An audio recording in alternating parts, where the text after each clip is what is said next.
Good morning, Coffee Chat friend.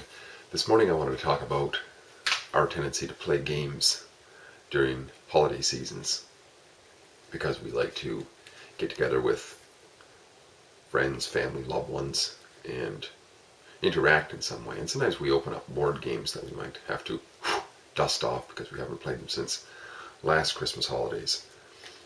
One of those games that comes to mind, for me anyways, is chess.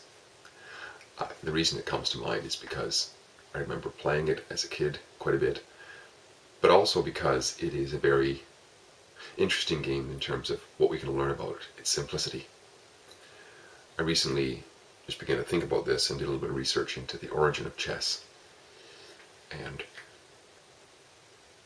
this research and thinking about it really helped me to realize that some of the things I was talking about are perhaps more true than I would have thought even myself. You see, the setup of a chessboard is similar to a society that we put ourselves into, or that we are inadvertently put into.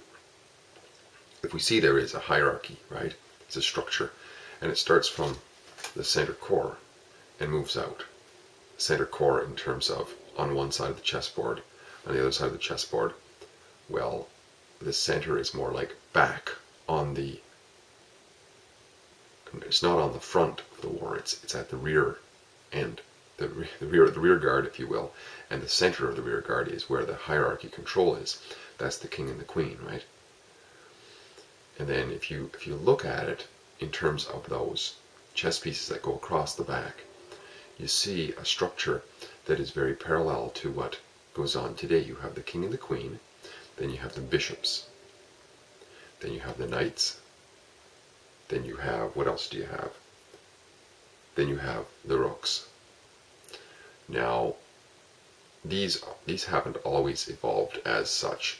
This game actually derived through, it came from India perhaps, through Persia, and the names and the look of some of these pieces changed over the years. But typically there was a king and queen, my understanding is. But the rook at one time was the chariot for the horses. And also the way the game was played has changed. At one time it was an active battlefield where it wasn't so much the rules of the game, it was the style in which it was played and the speed in which it was played and how quickly you could knock the other guy's pieces down and this sort of thing. It was more of a style and a flair and an art form, whereas today it's more of a strategy. When the Europeans adopted it, the Europeans tended to be more scientific and strategy minded. They adopted it in a way that it became very much of a strategy game. But whatever the game is, I find that line, that rear line, the rear guard, or the rear line of the chess pieces, which are everything but the pawns, tell us a lot. When you look at society, there's always a central control mechanism, right? And there's always a religious component. Whether we say there's separation of church and state, I can talk about this towards the end as to that is completely fallacious. But there is that structure. And then there's also the police part of the state, which is the knights and the army, right? And then there's what they use in chess today is like the castle.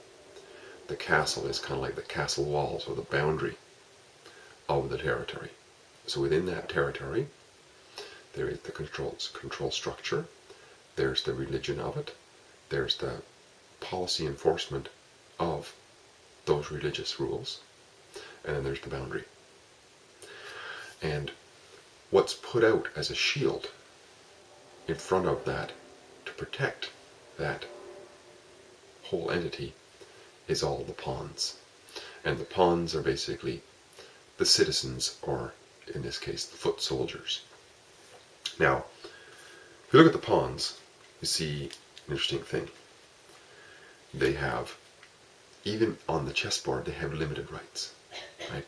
The higher rank that the pieces are, the more they can move around till you get to the highest rank, which is the king, which he can move pretty much anywhere, all the way down, up, back, It can retreat.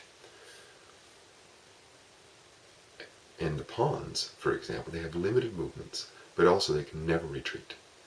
So they're the first to be killed, and they are the front line of defense. They can only go forward and attack, and they can never retreat. But also, even the hierarchy can only direct the pawns within their constitutional rules. So they can't direct the pawn to do what the king does. He can only do, and that's the way, if we look at it, our society is society as we know it, the warring structural society. Let me just explain this. We have a hierarchy. First of all, let's look at the other way around. From the rook back, we have this boundary, right? We have army and police within it, or police really, and we do have a religious component, because the center control mechanism, or the central control organization of a country is, in this case, being of British origin, is the Queen. The Queen is the head of state, right? And the Queen is a ecclesiastical, the Queen individual, the woman, but also she has the archbishops, or the Archbishop of Canterbury or whatever, which is the bishop beside her. And she has this flank on the side of her. Now, it doesn't matter if it's king or queen. In this system, king and queen is the same. But in terms of the concept, the origin of it, we have king and queen together. We have the coronation oath, which is an ecclesiastical oath. So the queen is the same as the pope in this case. And then we have the knights, which are all the police forces, army, and what have you. And then you have a construct called a boundary. And then within all of that, the purpose of that control structure is to make sure that the pawns, or the citizens, do their job, or go forward as whether they are soldiers or civil servants or taxpayers or whatever their identity is within that structure, that they go forward within that constitutional bounds. So it's interesting to think about that. It's interesting to think about it in many ways, but in one way is that if we look at the chessboard that we're playing over Christmas holidays, we have voluntarily entered into playing that. And while we're playing that game, our hand, as it directs those pieces, is governed by the rules of that chessboard, right? But we volunteered to do it. We entered it voluntarily. It's the same with this bigger chess game of society that we live in.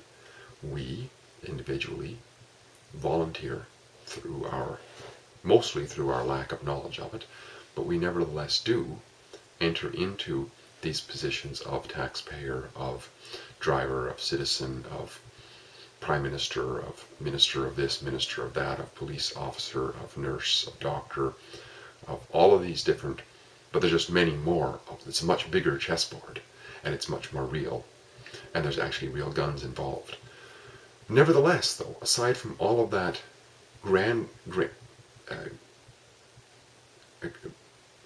all that greater level of seriousness and grandeur, aside from all that, it's exactly the same. It's another game that we've entered and are playing. So in terms of know ourselves, and how does this improve the quality of our lives? Well, just being aware of this doesn't mean we have to stop playing it. We don't have to stop playing the chess game right away, just because we realize we're not the pawn, or we're not the king, or we're not actually literally these things. Just becoming aware of it helps us to realize that we're actually the operator of the roles within and on the chessboard, within and on the society chessboard. Because after all, the chessboard was just made by somebody. Somebody made the board, made the pieces. It's the same with society. Somebody just made up this boundary. They drew it on a map. It's not actually on the earth. and they made up a bunch of roles, and people enter them and play them on a much more real level. So, knowing ourselves, I think it's important. I think it's important to look at these things for what they are and realize what they are. They're not really real. We're just going along and making stuff up and pretending that it's real. But it's not really. And when we realize that, we recognize that we're actually the ones calling the shots. And I think that's empowering. And in terms of quality of life, well, every little increment helps us to know ourselves. I say improves the quality of our lives. What do you think? It's been great chatting to you again. I'll talk to you soon. My name is Steve. Bye-bye for now.